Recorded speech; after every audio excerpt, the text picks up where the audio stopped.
नमस्कार, बुलेटिन में आपका स्वागत है। आपके साथ मैं हूं जीनत सिद्दीकी। बुलेटिन की शुरुआत इस वक्त की बड़ी खबर के साथ करते हैं। लखनऊ में अफसरों की बात करेंगे। टीम 11 के साथ सीएम योगी की बैठक जारी। हॉटस्पॉट में जरूरी सेवाओं की आपूर्ति के इंतजामों की समीक्षा कर रहे हैं। 15 अप्रैल से सरकार की तैयारियों की वो समीक्षा कर रहे हैं। कोरोना के बढ़ते मामलों को रोकने के लिए बातचीत हो रही है। छिपकर बैठे जमातियों पर कार्रवाई की भी जानकारी ली जा रही है। इस बैठक में अधिकारियों के साथ स्पेशल जो 11 टीम है उसके साथ बैठक, क्योंकि 15 तारीख का हम जिक्र करें, उसके बाद से जो है एक नई तरह से प्रदेश में काम होगा सोशल डिस्टेंसिंग को मेंटेन करते हुए।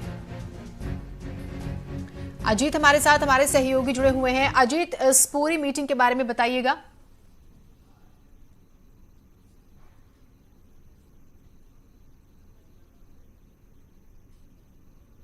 लगभग 1 बज गया है। अभी भी मुख्यमंत्री की बैठक चली। जो बातें निकल कर आई, मुख्यमंत्री ने साफ तौर पर इस बैठक में कहा कि जिस तरह पीलीभीत में 2 मरीज थे और दोनों ठीक होकर घर वापस चले गए, तो अफसरों को पीलीभीत की नकल उतारनी चाहिए और पीलीभीत के अफसरों की काम की सराहना की। दूसरी तरफ उन्होंने कहा कि जो हमारे लैब्स हैं, 14 लैब्स हैं, हम 1 मार्च को हमारे पास सिर्फ 1 लैब था जहां हम टेस्ट करते थे, अब हमारे पास 14 लैब है। इसको बढ़ाने की हमें कोशिश करनी चाहिए। साथ ही जो तबलीगी जमात के लोगों की संख्या बढ़ रही है, केसेस बढ़ रहे हैं, उसको भी, जो लोग क्वारंटाइन है, मुख्यमंत्री ने कहा है बैठक में कि उन लोगों पर कड़ी निगरानी रखी जाए, उनको वॉच किया जाए कि कहीं वो क्वारंटाइन सेंटर पर भी तो अपने लोगों के साथ बैठकर बातचीत नहीं कर रहे हैं, सोशल डिस्टेंसिंग को तोड़ तो नहीं रहे हैं। तो कड़ी निगरानी का आदेश उन्होंने दिया और कहा कि डीएम और एसपी खुद इसको मॉनिटरिंग करेंगे। इसके साथ ही पूरे उत्तर प्रदेश में कोरोना वायरस से निपटने के लिए जो उन्होंने 56 फायर टेंडर की गाड़ियों को रवाना किया था, उसके बारे में उन्होंने अपडेट लिया और ये कहा कि पूरे यूपी को पूरी तरह से सैनिटाइज करना है, कहीं कोई कमी न रह जाए। आज जब हम थोड़ी देर पहले गए थे जिन्हें, तो सदर बाजार में उसका असर दिखा, जहां हॉट स्पॉट है,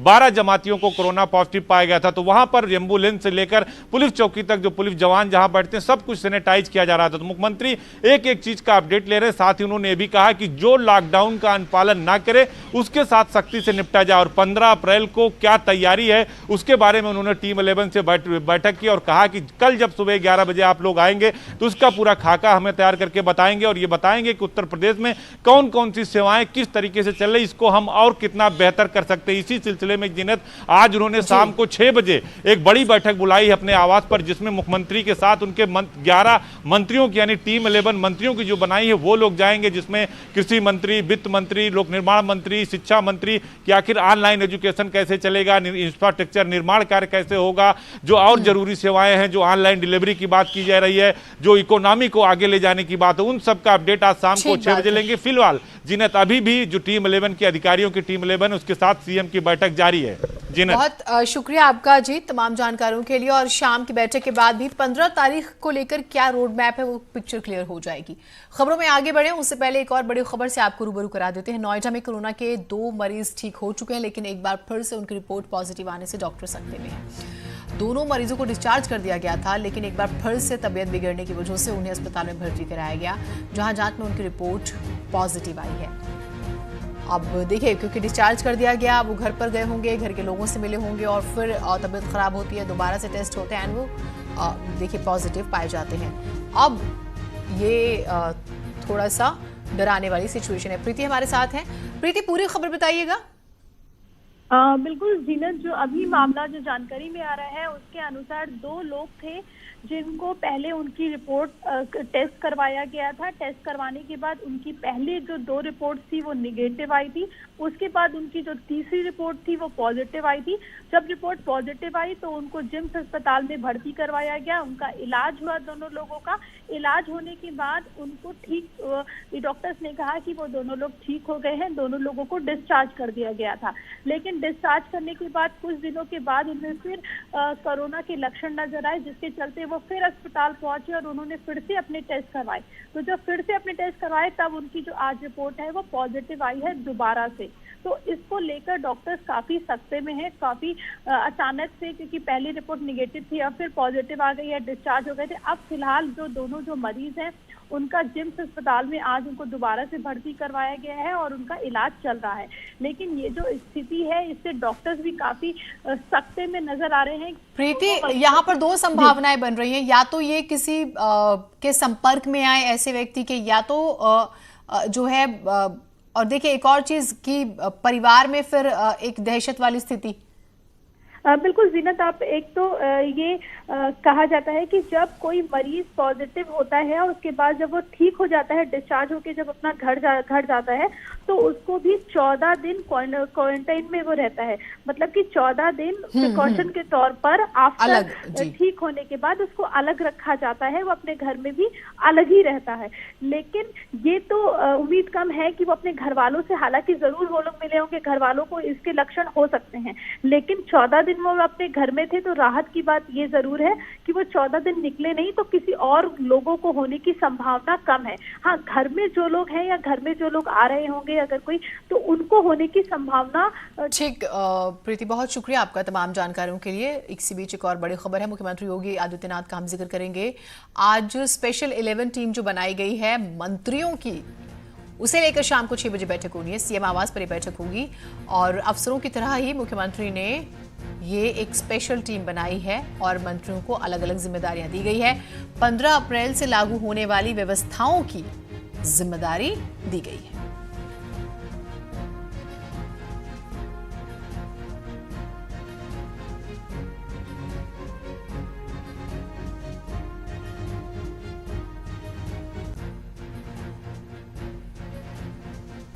तो जब कोरोना के मामले बढ़े तो स्पेशल 11 बनाया गया जिसमें अधिकारी थे और उन्हें जिम्मेदारी दी गई।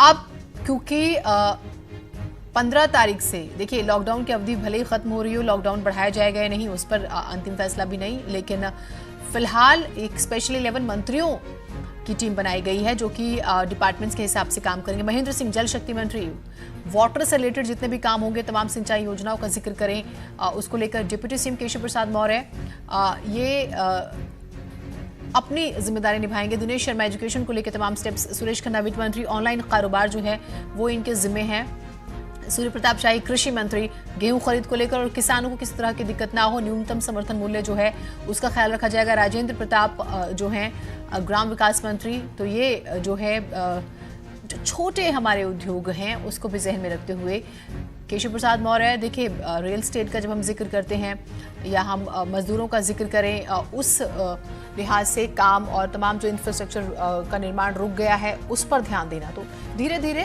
काम स्टार्ट शुरू होंगे। अब आपको कोरोना अपडेट दे देते हैं। उत्तर प्रदेश में कोरोना पॉजिटिव मरीजों की संख्या 523 पहुंच गई है। केजीएमयू की लैब ने ताजा आंकड़े जारी कर दिए हैं। 740 नमूनों में से 40 पॉजिटिव पाए गए हैं। साथ ही रिपोर्ट्स में 700 सैंपल्स नेगेटिव भी आए हैं। जिलेवार आंकड़ों की बात करें तो आगरा में आज 35, लखनऊ में 4 नए पॉजिटिव केस आए और लखनऊ के हुसैनगंज, फूलबाग और छितवारपुर इलाके की बात करें तो कोरोना पॉजिटिव मरीज यहां मिले हैं, जिसके बाद से प्रदेश में कोरोना मरीजों की संख्या बढ़कर 523 पहुंच गई है। कल देर रात तक ये आंकड़ा 483 का था। कोरोना से यूपी के कुल 41 जिले प्रभावित हैं।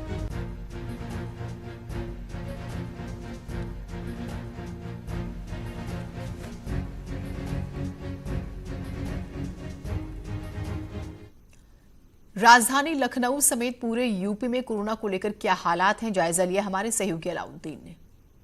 लखनऊ का जो आउटर रिंग रोड है, जो रास्ता लखनऊ को सीतापुर होते हुए दिल्ली से जोड़ता है, उस हाईवे पे न्यूज़ 18 की टीम मौजूद है और हम आपको जरा नज़ारे दिखाएंगे। साफ तौर से आप देखें तो तमाम पुलिस के लोग, तमाम लोग इस बात को जो है ज़रूरी तरीके से ज़मीन पर इंश्योर करना चाह रहे हैं कि लॉकडाउन को सख्ती से पालन कराया जाए। हालांकि जो ज़रूरी चीज़ें हैं या आवश्यक सेवाओं से जुड़ी हुई चीज़ें हैं वो गाड़ियाँ इक्का दुक्का आ जा रही हैं, लेकिन सबसे ख़ास बात यह है कि कुछ दिनों की तुलना में जागरूकता भी फैली है लोगों में और उस तमाम चीज़ों का पालन भी कर रहे हैं। लेकिन चिंताजनक बात एक ये भी है कि लगातार तादाद भी कोरोना पॉजिटिव की बढ़ रही है। लखनऊ की बात करें तो आज 4 केसेस लखनऊ में और आ गए हैं। कल भी 3 केसेस आए थे। जो सरकार ने हॉट स्पॉट इलाके बनाए हैं उन इलाकों से ही आज भी जो केस आए हैं उन्हीं इलाकों से आए हैं। तो कुल मिलाकर के लखनऊ समेत जो दूसरे जिले ज़्यादा जो है भयावह स्थिति में है, उनमें आगरा शामिल है। आगरा में लगातार तादाद बढ़ रही है।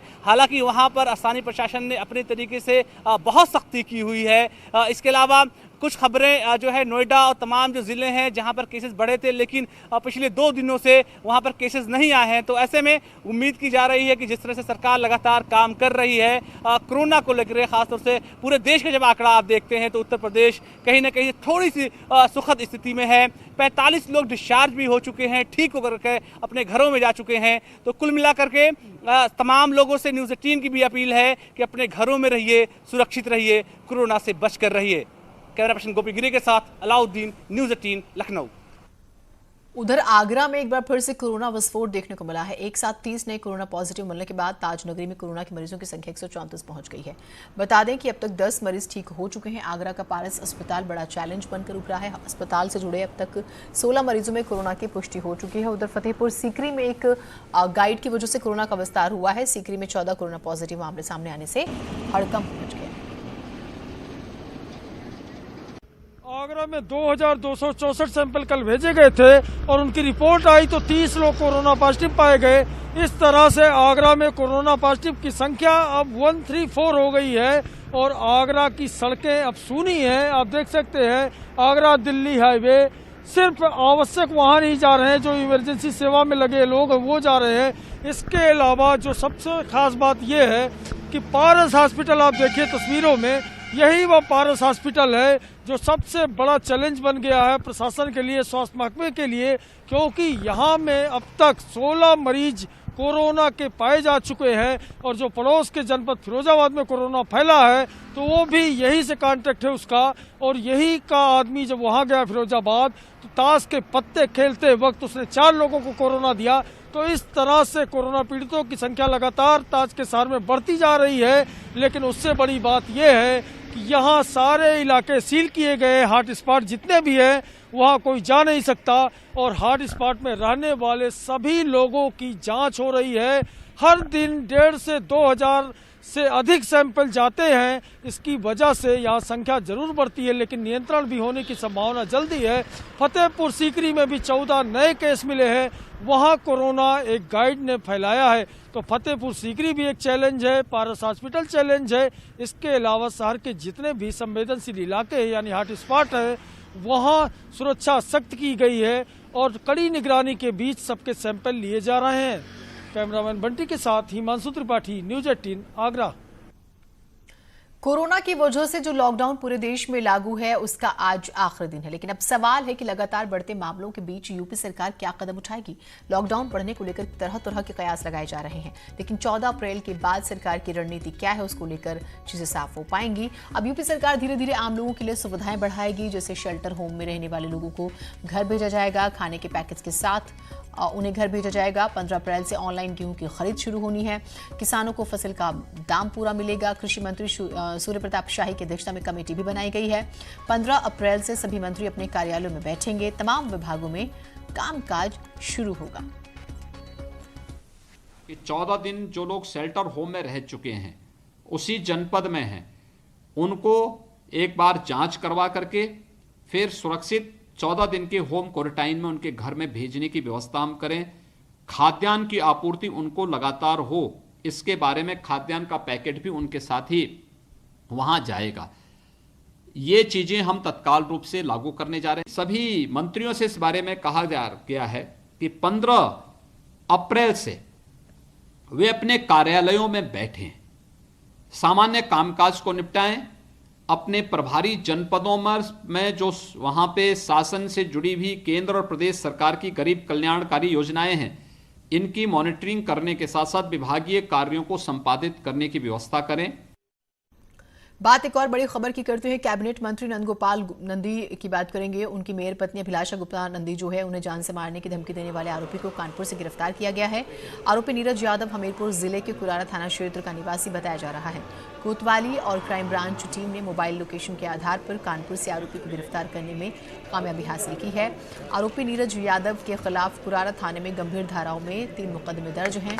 आरोपी ने धमकी में कहा था कि समाजवादी पार्टी की सरकार आने पर जानलेवा हमले किए जाएंगे और उसके बाद मेयर अभिलाषा गुप्ता नंदी ने थाने में शिकायत दर्ज। और अब बात करेंगे कोरोना योद्धाओं की। कोरोना काल में यूपी पुलिस सबसे बड़े कोरोना योद्धा के रूप में सामने आई है।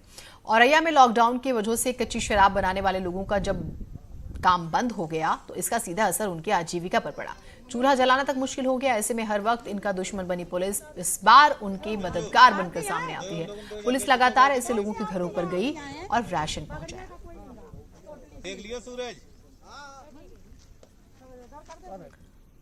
तो कोरोना को खत्म करने के लिए आम हो या खास सभी अपने अपने तरीके से जंग में शामिल है। चंदौली की एक दिव्यांग प्रियंका ने तो अपनी पूरी पेंशन ही स्कीम पीएम फंड में डोनेट कर दी है। प्रियंका को सरकार से 2,500 रुपए पेंशन में मिले थे।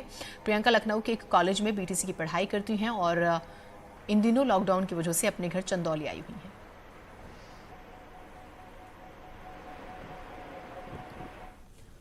कोरोना जैसी वैश्विक महामारी से निपटने के लिए सरकार के साथ साथ अन्य लोग भी अपना योगदान दे रहे हैं। जालौन में भी एक महिला अपने खर्चे पर घर में मास्क बनाकर लोगों को बांट रही है। साथ ही उन महिलाओं को भी इस काम में लगाया जा रहा है जो घर पर खाली बैठी रहती है। इसके बदले उन्हें तनख्वाह देती है।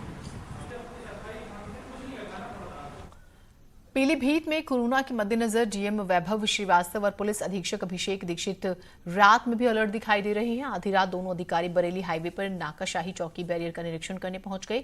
इस दौरान गाड़ियों की सघन चेकिंग की गई और बिना परमिशन के निकलने वाली गाड़ियों के चालान भी काटे गए। वहीं सड़क पर घूम रहे भूखे जानवरों को डीएम और एसपी ने खाना भी खिलाया। मथुरा में आरपीएफ महिला पुलिसकर्मी इन दिनों मास्क बनाकर कोरोना से लड़ी जा रही लड़ाई में अपना योगदान दे रही हैं।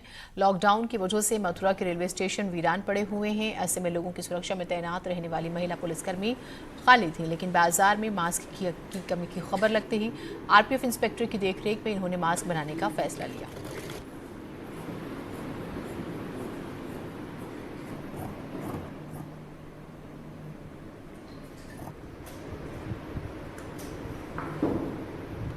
तो हर दिन बनाती हैं 150 मास्क आरपीएफ महिला पुलिसकर्मियों का योगदान। देखिए अपने अपने स्तर पर हर कोई इस जंग में सरकार की, प्रशासन की, आम लोगों की मदद कर रहा है।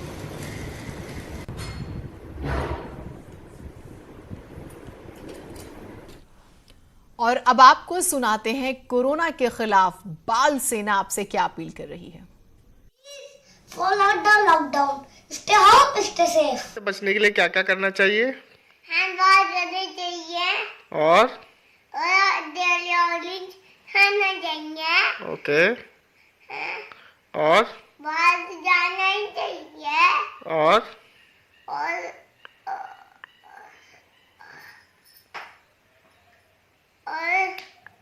नमस्ते करना चाहिए। Very good.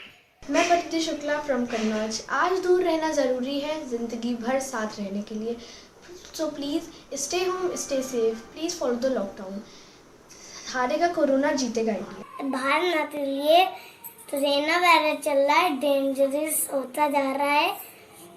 मस्ती तो हाथ धुलो और कोरोना वायरस चल रहा है, सैनिटाइजर ले आइए, मस्ती करिए, कार्टून देखिए, टीवी देखिए, मस्ती करिए, घर में रहिए। मैसेज देना है to one and all, 20 second तक करना डेटॉल, हाथों को अपने साबुन से धोना, छूटे नहीं कोई भी कोना, आगे से पीछे से ऊपर से नीचे से लेफ्ट राइट, जीतेंगे ये फाइट। आज घूमने जाओगे क्या आप? नहीं यार, मोदी जी मना किया, जब हम घूमने जाएंगे जब मोदी जी कहेंगे। आज नहीं जाओगे घूमने? नहीं। कब जाओगे? जब मोदी जी कहेंगे जब जाएंगे हम घूमने। Very good. हाय गाइस, तो हम लोग अपना टाइम स्पेंड कर रहे हैं लूडो खेलते हुए। आप लोग carrom, snake and ladder, badminton and बहुत सारे इंडोर गेम हैं जो आप लोग घर के अंदर खेल सकते हैं, तो वो खेलिए, अपना टाइम स्पेंड करिए, लेकिन घर से बाहर मत निकलिए प्लीज। तो बच्चे भी समझते हैं। खबर मेरठ से है। कैमरे में लाइव मारपीट, गन्ना तौल को लेकर ये मारपीट हुई है। ट्रक चालकों और मिल कर्मचारियों में मारपीट 2 दिन पहले हुई थी मारपीट की घटना। मारपीट का वीडियो अब सामने आया है। 10 लोगों के खिलाफ मुकदमा दर्ज। मुंडाली के नंगलामल शुगर मिल का ये मामला है। तो गन्ना तौलने को लेकर विवाद हुआ। देखिए जरा तस्वीरें, और यहाँ पर आप देखिए क्या तो हम कहें कि कोरोना को लेकर कदम उठाए जा रहे हैं। देखिए जैसे कैसे एक दूसरे के खून के प्यासे हो गए हैं और हर हाथ में आपको लठ नजर आ रहा है किस तरह से मरने मारने पर उतारू हैं। कोरोना को खत्म करने के लिए आम हो या खास, सभी अपने अपने तरीके से जंग में शामिल हैं। चंदौली की एक दिव्यांग प्रियंका ने तो अपनी पेंशन ही पीएम फंड में डोनेट की है। प्रियंका को सरकार से 2500 रुपये पेंशन में मिले थे। प्रियंका लखनऊ के कॉलेज में बीटीसी की पढ़ाई कर रही हैं। इन दिनों लॉकडाउन की वजह से वो अपने घर चंदौली आई हुई हैं।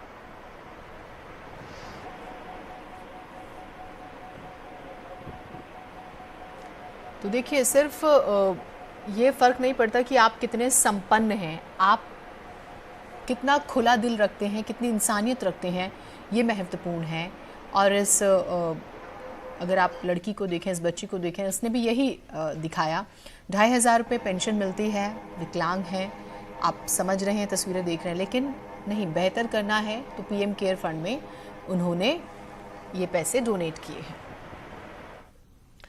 केंद्रीय मानव संसाधन विकास मंत्री रमेश पोखरियाल निशंक ने आज एक वेब पोर्टल युक्ति लॉन्च किया। इस पोर्टल के द्वारा कोरोना वायरस के मद्देनजर मानव संसाधन विकास मंत्रालय द्वारा किए गए प्रयासों की निगरानी की जाएगी और उनको मेंटेन किया जाएगा। ये पोर्टल कोरोना वायरस की वजह से सामने आ रही चुनौतियों के हर आयाम को समग्र और व्यापक तरीके से दिखाएगा। कोरोना वायरस की वजह से पैदा हुए संकट काल के बीच हमारी प्राथमिकता ये है कि हम संपूर्ण अकादमिक समुदाय को शारीरिक एवं मानसिक रूप से स्वस्थ रखें और विद्यार्थियों के लिए उच्च गुणवत्ता वाले शिक्षा के माहौल को निरंतरता के साथ उपलब्ध करवाएं। युक्ति पोर्टल द्वारा मानव संसाधन विकास मंत्रालय इस कठिनाई भरे दौर में अपने इस लक्ष्य को हासिल करेगा। युक्ति पोर्टल तैयार किया है।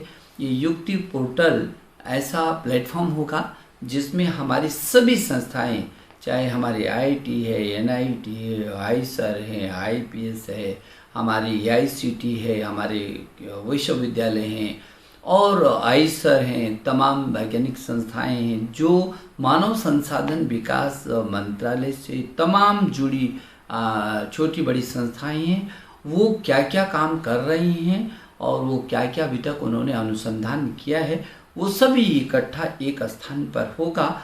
और वर्तमान परिस्थितियां जब पूरी दुनिया कोरोना वायरस के इस महामारी से जूझ रही है, इस संकट से उबरने के लिए ये तमाम संस्थान। रिलायंस चेयरमैन मुकेश अंबानी ने सौंपी किट, असम सरकार को दी पीपीई किट। असम सरकार को सौंपी 10,000 पीपीई किट।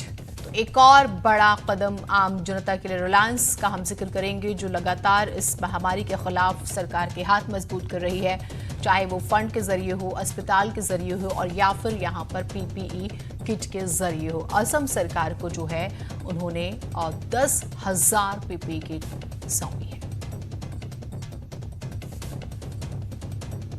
तो रिलायंस इंडस्ट्रीज लिमिटेड के चेयरमैन मुकेश अंबानी का हम जिक्र कर रहे हैं, जिन्होंने एक और बड़ा योगदान दिया इस महामारी के खिलाफ लड़ने में।